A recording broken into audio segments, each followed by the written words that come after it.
अनुष्ठान कर रहे हैं और इस दौरान अलग अलग मंदिरों में उनकी विजिट लगातार हो रही है। तमिलनाडु पहुंचे प्रधानमंत्री और यहाँ पर भी प्रधानमंत्री ने पूजा पाठ किया है। 2 मंदिरों में उन्होंने पूजा अर्चना की। तस्वीरें अब आपको दिखाते हैं। पहली तस्वीर तिरुचिरापल्ली से देख रहे हैं आप, जहाँ श्रीरंगम में श्री रंगनाथ स्वामी मंदिर प्रधानमंत्री पहुंचे और इसके बाद अंदल नाम के हाथी के साथ उन्होंने उसे गुड़ खिलाया और आशीर्वाद उनसे लिया, क्योंकि हाथी को गणेश जी का स्वरूप माना जाता है। और उसी तरह की तस्वीर निकल कर आई श्रीरंगम में रामायण से जुड़े प्राचीन मंदिर श्री रंगनाथ स्वामी मंदिर में उन्होंने पूजा अर्चना भी की है और विद्वानों से जो कंब रामायण है उसका पाठ सुना है। कंब रामायण में अयोध्या कांड के बारे में प्रधानमंत्री ने सुना।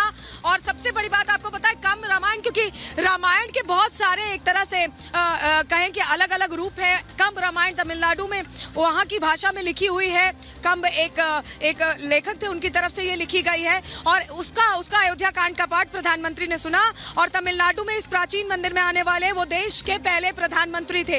और चलिए एक और तस्वीर प्रधानमंत्री की आपको दिखा देते हैं, जहां उन्होंने आस्था की डुबकी भी लगाई है। उन्होंने समुद्र में जाकर स्नान किया और जप भी किया। तो 11 दिनों का जो अनुष्ठान उनकी तरफ से तय किया गया था एक संपूर्ण यजमान बनने के लिए, उसके लिए वो लगातार प्रयासरत दिखाई दे रहे हैं। और ये तस्वीर आप देख पा रहे हैं उसी से जुड़ी।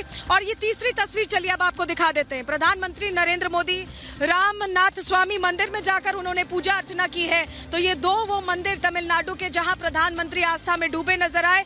रामनाथ स्वामी मंदिर अपने आप में बहुत खास है और रामायण से जुड़ा एक कथन भी यहाँ से जुड़ा हुआ है। वो उसकी जानकारी अब हम चलिए आपको जल्दी से दे देते हैं, क्योंकि देखिए जो राम काज है वो करने के लिए एक संपूर्ण यजमान बनना है, प्राण प्रतिष्ठा करने के लिए। तो उसका पालन करते हुए प्रधानमंत्री दिखाई दे रहे हैं और इसको लेकर तैयारियां भी थी।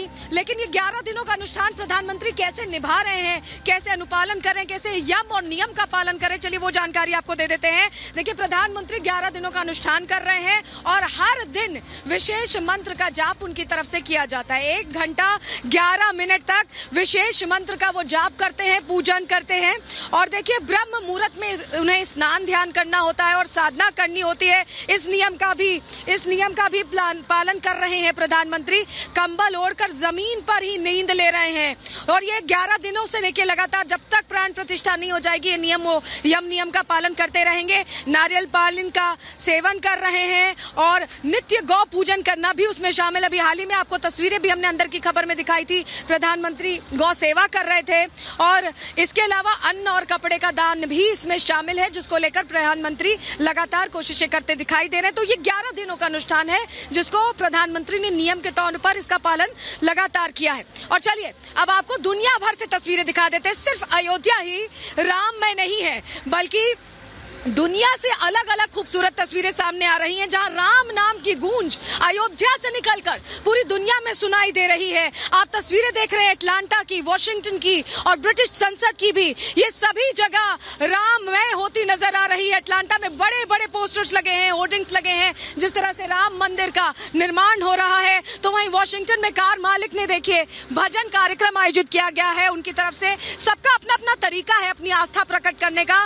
ब्रिटिश संसद में भी राम नाम का जय घोष सुनाई दिया गया है। तो समझिए दुनिया भर राममय होती नजर आ रही है। आस्था का तिरेक हम देख रहे हैं। और भारत में कैसे, हिंदुस्तान में कैसे, देखिए दुनिया की हमने आपको तस्वीरें दिखा दी और अब आपको हिंदुस्तान की तस्वीरें, भारत की तस्वीरें दिखा देते हैं। देखिए चंडीगढ़ में 125 क्विंटल लड्डू प्रसाद के लिए बनाए गए। हर कोई अपने सामर्थ्य के हिसाब से भगवान के लिए कुछ ना कुछ अर्पित करने के लिए उपहार भेज रहा है। चंडीगढ़ में लड्डू बनाए गए जिनका वितरण किया जाएगा। भोपाल में हनुमान चालीसा का पाठ चल रहा है, अनवरत पाठ किया जा रहा है। सीएम मोहन यादव भी इसमें शामिल हुए हैं। इसके अलावा सीतामढ़ी में शोभा यात्रा निकाली गई है। अंबेडकर नगर से भी प्राण प्रतिष्ठा से पहले शहर में सजावट की गई है, वो तस्वीरें हैं। भीलवाड़ा में 73 क्विंटल प्रसाद तैयार किया गया है और 22 जनवरी को जब प्राण प्रतिष्ठा हो जाएगी यानी परसों, ये प्रसाद बांटा जाएगा, लोगों के बीच वितरित किया जाएगा।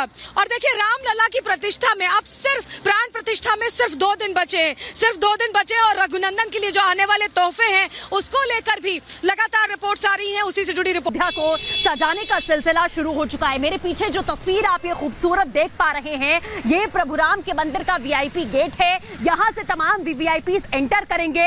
यहाँ पर हाथी लगाया गया है। आप देखिए कि कैसे फूलों की सजावट कर दी गई है और जहां तक आपकी नजर जाएगी, उमेश आपको दिखा रहे हैं कि कैसे ये सजावट यहाँ पर की गई है, क्योंकि अब प्रभु राम की नगरी को महकाने का जो सिलसिला है वो शुरू हो चुका है।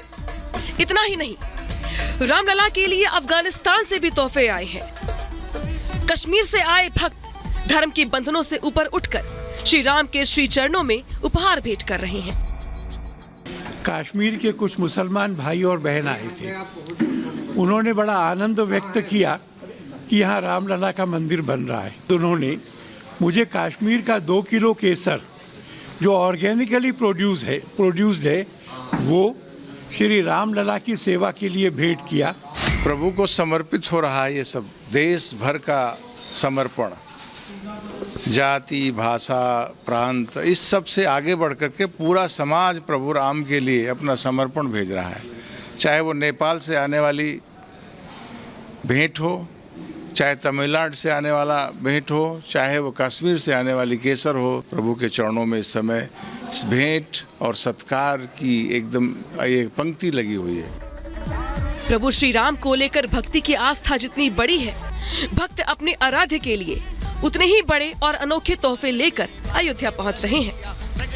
ताला नगरी अलीगढ़ से 400 किलो का ताला अयोध्या पहुंचाया गया है। 10 फीट लंबे इस ताले को खोलने के लिए 30 किलो की चाबी भी बनाई गई है।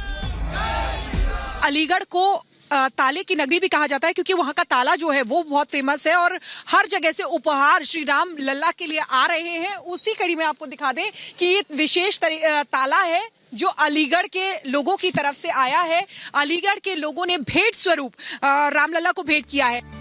हैदराबाद से आया विशालकाय लड्डू भी आकर्षण का केंद्र बना हुआ है। राम भक्त नागभूषण रेड्डी ने प्रभु श्री राम के लिए 1265 किलोग्राम का लड्डू बनाया। इस लड्डू को ऐसे बनाया गया है कि ये 1 महीने तक खराब नहीं होगा।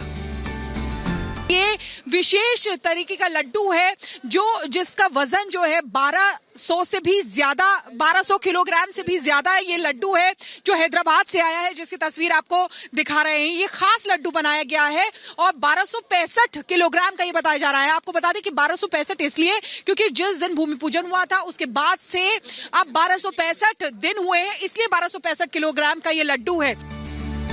22 जनवरी को रामलला के भोग के लिए देश के कोने कोने से फल और मिठाइयां आ रही हैं। इसी कड़ी में राम की परम भक्त माता शबरी के आश्रम से बेर भी आए हैं। माता शबरी के वंशज अपने आराध्य राम के लिए त्रेता युग जैसा ही भक्ति और प्रेम भाव लेकर अवधपुरी पहुँचे हैं।